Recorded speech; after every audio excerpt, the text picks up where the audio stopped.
one thing I really want to detail here. Accidentally hit the wrong button. I want to do a part 2 here on the Bible study channel, TS Daily Bible Studies. I will put it on my other platforms also.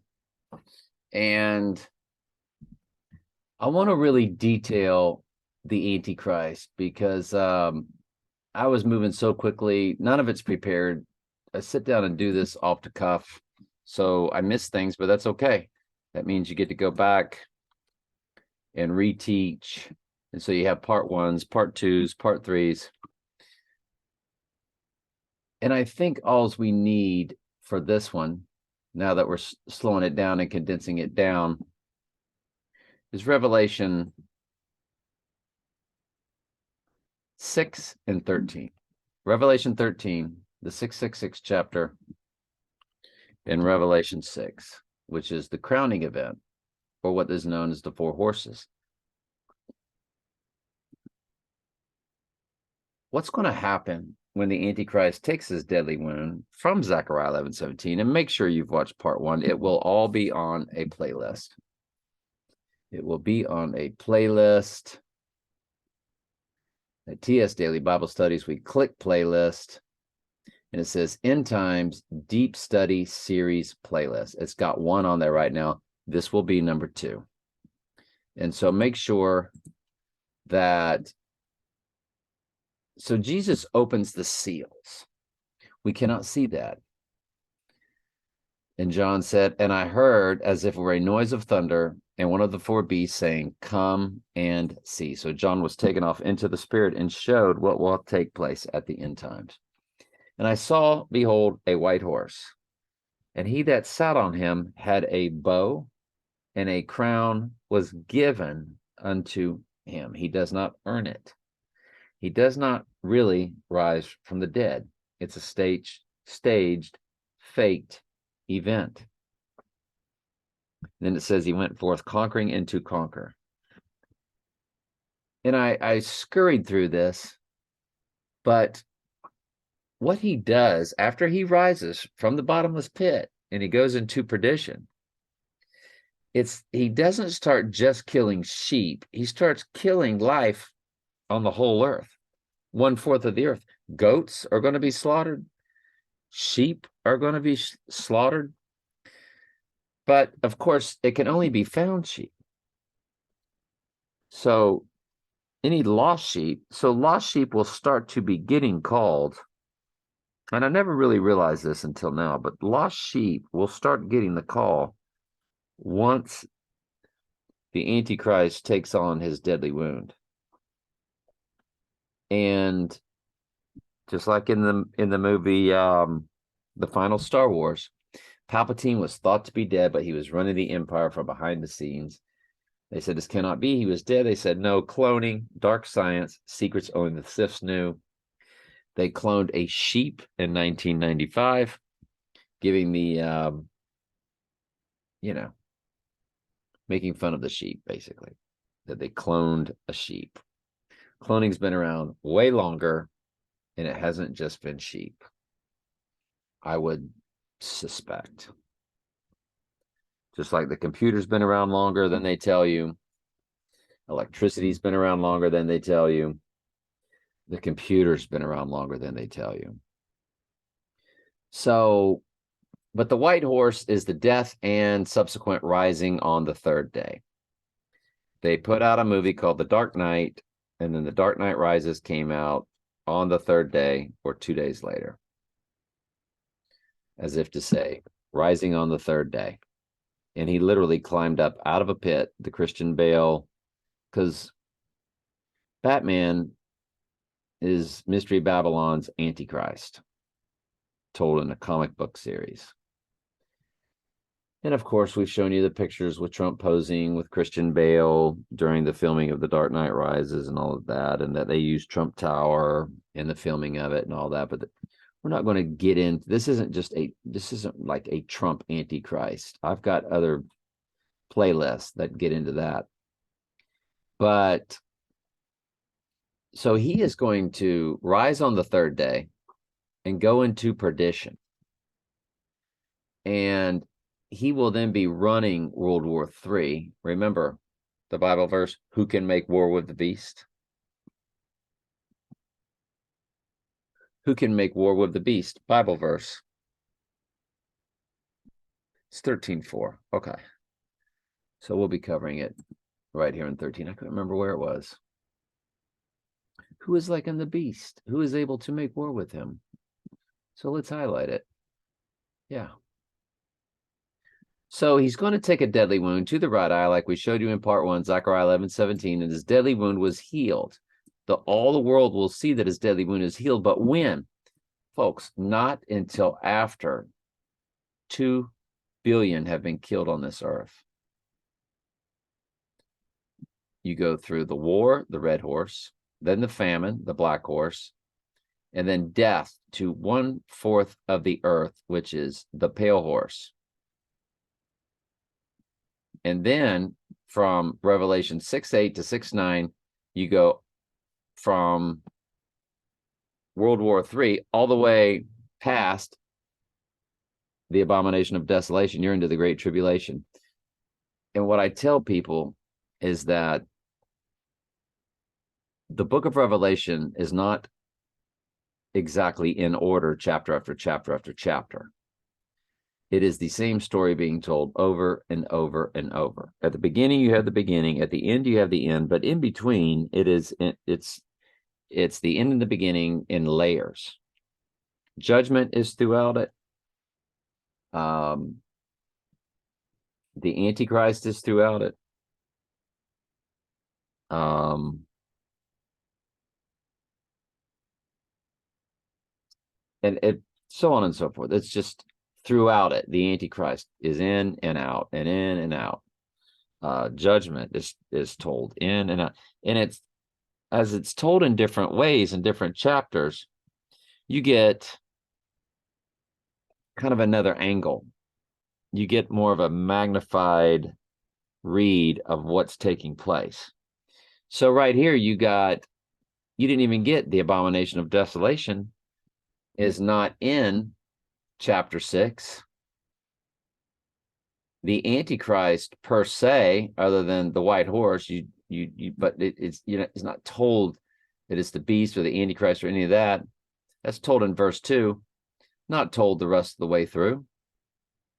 And then you get God's wrath, which comes after, for the great day of his wrath has come. And none of the Abomination of Desolation is here. So part 1, we really went over that a lot in detail. So I want you to know that the Antichrist puts an end to World War III. Who can make war with the beast? Who is able? And they worship the dragon that gave power to the beast. This is all the way now. See, the Antichrist comes and puts an end. 2 billion people have just died on the earth. There's going to be earthquakes and water rising and pestilence and famines, and 2 billion people are going to die. And he's going to come back to save the earth and appear in the coming third temple, which we detailed for you in that first video. We showed you Mike Pompeo looking at the architectural renderings of the third temple. We showed you Trump on all these different temple coins. Israel loves Trump way more than America does. Half of America loves him. Half of America doesn't. But in Israel, they all love him. And so he is going to come back from the dead. And that is mentioned in Revelation 13:3. His deadly wound was healed. Then there's who is able to make war with him. Of course, there's his mouth speaking great things and blasphemies. Also detailed in Daniel chapter 7. And by his blasphemies against God and his tabernacle, and them that dwell on the earth, them being the sheep. And it was given unto him to make war with the saints. And we detailed that for you in Daniel 7 also, comparing it with this verse. And we kept reading through, and it says, I beheld the beast coming up out of the earth, and this is now the false prophet. And he exercised power over the first beast. And he exercises all the power of the first. So he has as much power as the first beast had. And he causeth them, he causeth the earth and them that dwell therein to worship the first beast whose deadly wound was healed. This is part of the strong delusion that we detailed in part 1 of this series. And they're going to think that he has risen from the dead. He has just put an end to World War III, and everybody thought he was dead, but it wasn't him that really died. It's a body double switch, and he doeth great wonders, so that he maketh fire come down from heaven onto the earth in the sight of men. So you have deadly wound is healed at 13:3, deadly wound is healed at 13:12, and here it is again, and deceiveth them that dwell on the earth by the means of those miracles. Remember, Jesus said a deception so great that if it were possible, the very elect of God would be fooled.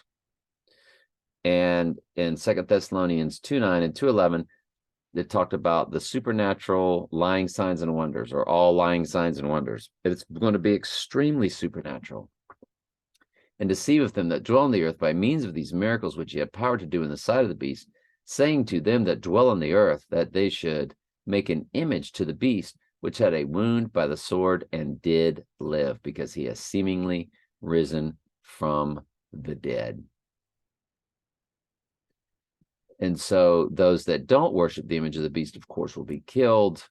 And it's the fallen angels coming into the humans, the human goats, and giving them that superpower ability. And we detailed that in Daniel 2, verses 41 through 43. It's the technology, it's the ghost in the machine, it's the AI. And remember, Satan is the prince of the power of the air, and it is through the air they will upload into humans, just like in The Exorcist, she played with the Ouija board and it uploaded into her and she was possessed. They've just been giving you bits and pieces of this in movies and things. And then in the movie Venom, the entity enters into his body and takes over the body. But one of the things I did tell you was that the Antichrist, it's a body double switch. And this is detailed very keenly, very deeply. Revelation 17:8 through 12. And the beast that thou sawest, and see, I didn't include Revelation 17 in that first one. And the beast that thou sawest was the Twin Towers, or Trump before the fake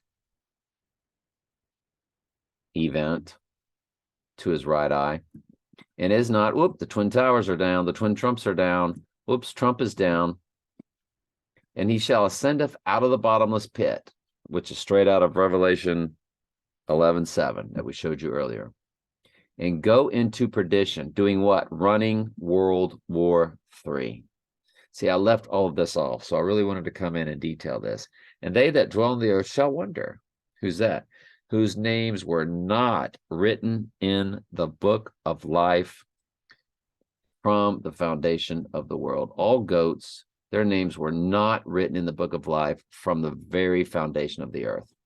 Everything is set. We showed you that from Isaiah 46:10, that everything, the end from the beginning, is set. Sheep are set. Goats are set. They are referred to as vessels of wrath, fitted to the destruction. They're fitted to destruction. That's how they were born. They were born to be goats. There's nothing they can do about it. On this earth right now, somebody who's not acting like a sheep, we don't know if they're a lost sheep or a goat. I used to be a Catholic astrologer. So while somebody's alive, you can't sit there and go, well, they're a goat. How do you know? They're still alive. They can still bear fruit. They can still get the call. So when they beheld the beast that was and is not and yet is, and here's the mind which have wisdom, the 7 heads are 7 mountains on which the woman sitteth, and there are 7 kings. Now, these are human kings. How do you know that? Well, right here it's got the word he, and right here the word he, and right here the word he. So we'll get into that. There are 7 kings, 5 are fallen. Just to give you a loose example, Trump had the Pizza Hut commercial. We've shown it to you many times, where he said Napoleon, Alexander the Great, Donald Trump are all cut from the same cloth. And that cloth is very, very large. Pizza Hut commercial. Well, here's Alexander the Great. And here's Napoleon. Are they 2 of the 7 kings of Mystery Babylon? Well, Trump sure told you they were. Here's Nebuchadnezzar, not fallen. Remember, he said 5 are fallen. Nebuchadnezzar was called by God. Nebuchadnezzar was a sheep. He wrote Daniel chapter 4. And Darius, I suspect, is Darius the Mede, not Darius the Third, and he was also called to love Daniel and his God, and basically said the exact same thing about Daniel's God that Nebuchadnezzar did. So out of the 7, where it says 5 are fallen, and then it's going to detail the Antichrist, and one is not yet come. And the one that is the Antichrist before the deadly wound event. And then the one that comes after, let's get to it.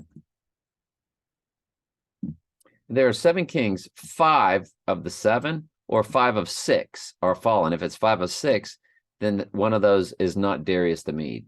It might be Darius the Third or somebody else. So either or, it's ambiguous. It's impossible to figure. 5 are fallen and one is. Well, is that now talking about the 7th, or is this 5 out of the 7?